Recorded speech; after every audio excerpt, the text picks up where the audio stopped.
Rai.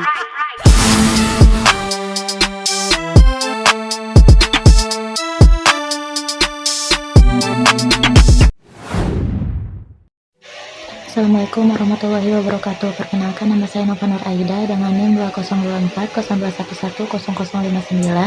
dari kelas SN 241 jurusan Sistem Informasi di Universitas IPIJA.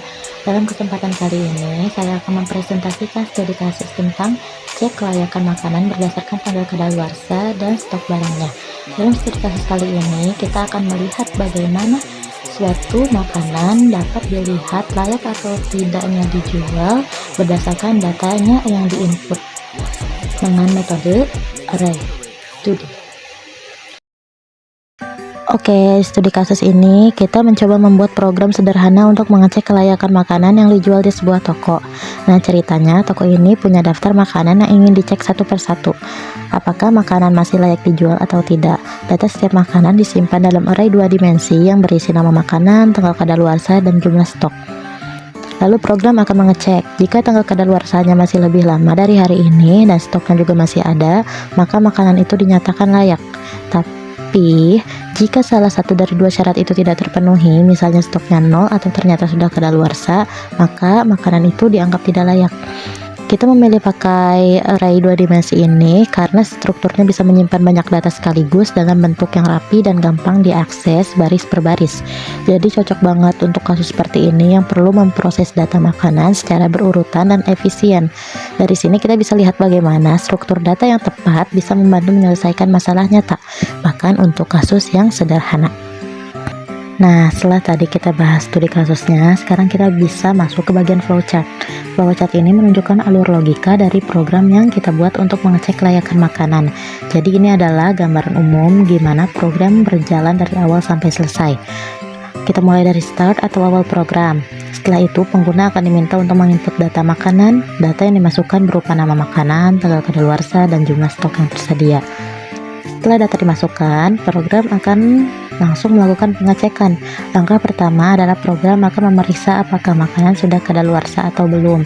Jika ternyata diketahui makanan sudah melewati tanggal kadaluarsa, maka secara otomatis makanan itu akan dianggap tidak layak untuk dijual, karena tentu saja tidak aman untuk dikonsumsi. Tetapi jika makanan tersebut belum kadaluarsa, program nggak langsung menyimpulkan, dia akan lanjut ke langkah berikutnya, yaitu mengecek stok. Nah, jika diketahui stok makanannya kosong atau 0, itu artinya meskipun makanan masih layak dikonsumsi, tapi karena nggak ada stoknya, maka tetap dianggap tidak layak untuk dijual.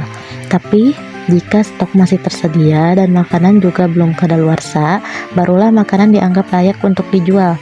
Setelah satu data selesai dicek, program akan lanjut ke data makanan berikutnya dan proses ini akan diulang terus sampai semua data makanan selesai diperiksa. Nah, jika semua data sudah diproses, program akan berakhir di bagian end atau selesai.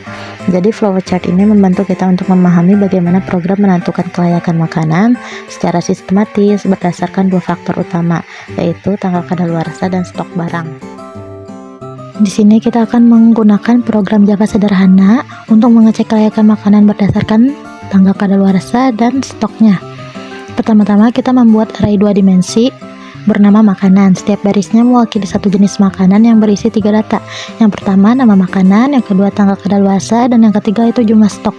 Misalnya baris pertama isinya adalah susu, expired tanggal 15 Agustus 2025 dengan stok 10, dan seterusnya. Nah, sekarang kita juga menentukan tanggal hari ini dalam format string, yaitu 23 Juli 2025.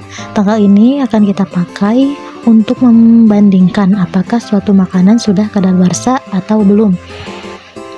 Lalu kita bikin perulangan for untuk mengecek setiap item makanan di dalam loop. Kita ambil nama makanan, tanggal expired, dan jumlah stoknya.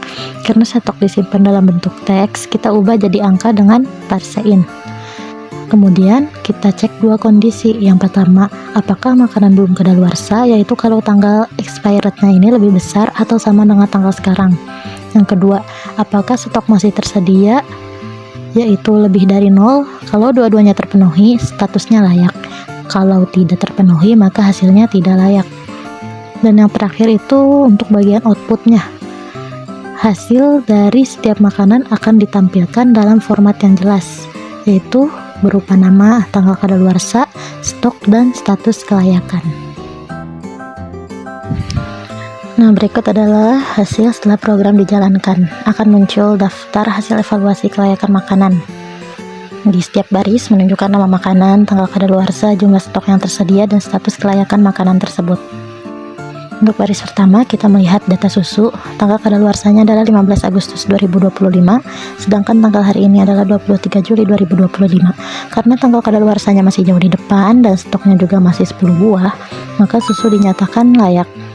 Berikutnya adalah roti. Meskipun tanggal kadaluarsanya masih 29 Juli 2025, namun stok yang tersedia adalah 0. Artinya roti sudah habis dan tidak tersedia di gudang. Karena stok kosong, maka roti dianggap tidak layak untuk dipakai atau dijual. Selanjutnya, keju memiliki tanggal kadaluarsa 23 Juli 2025 yang sama persis dengan tanggal hari ini. Karena belum lewat dari tanggal kadaluarsa dan stoknya masih ada sebanyak 3 buah, maka keju dinyatakan layak. Kemudian ada biskuit. Tanggal kadaluarsanya adalah 13 Desember 2024, yang artinya sudah lewat dari tanggal hari ini, yaitu 23 Juli 2025.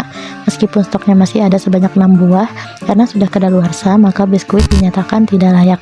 Yang terakhir ada sosis, memiliki tanggal kadaluarsa 4 September 2024. Itu juga sudah lewat dari hari ini. Dan meskipun stoknya ada 2 buah, tetap saja sosis dianggap tidak layak karena melewati batas tanggal kadaluarsa. Dari hasil program ini, kita bisa simpulkan bahwa makanan yang layak dikonsumsi atau dijual adalah yang belum kadaluarsa dan memiliki stok lebih dari 0. Program ini membantu kita dalam menyaring makanan yang masih bisa digunakan agar lebih mudah dalam proses pengecekan di gudang.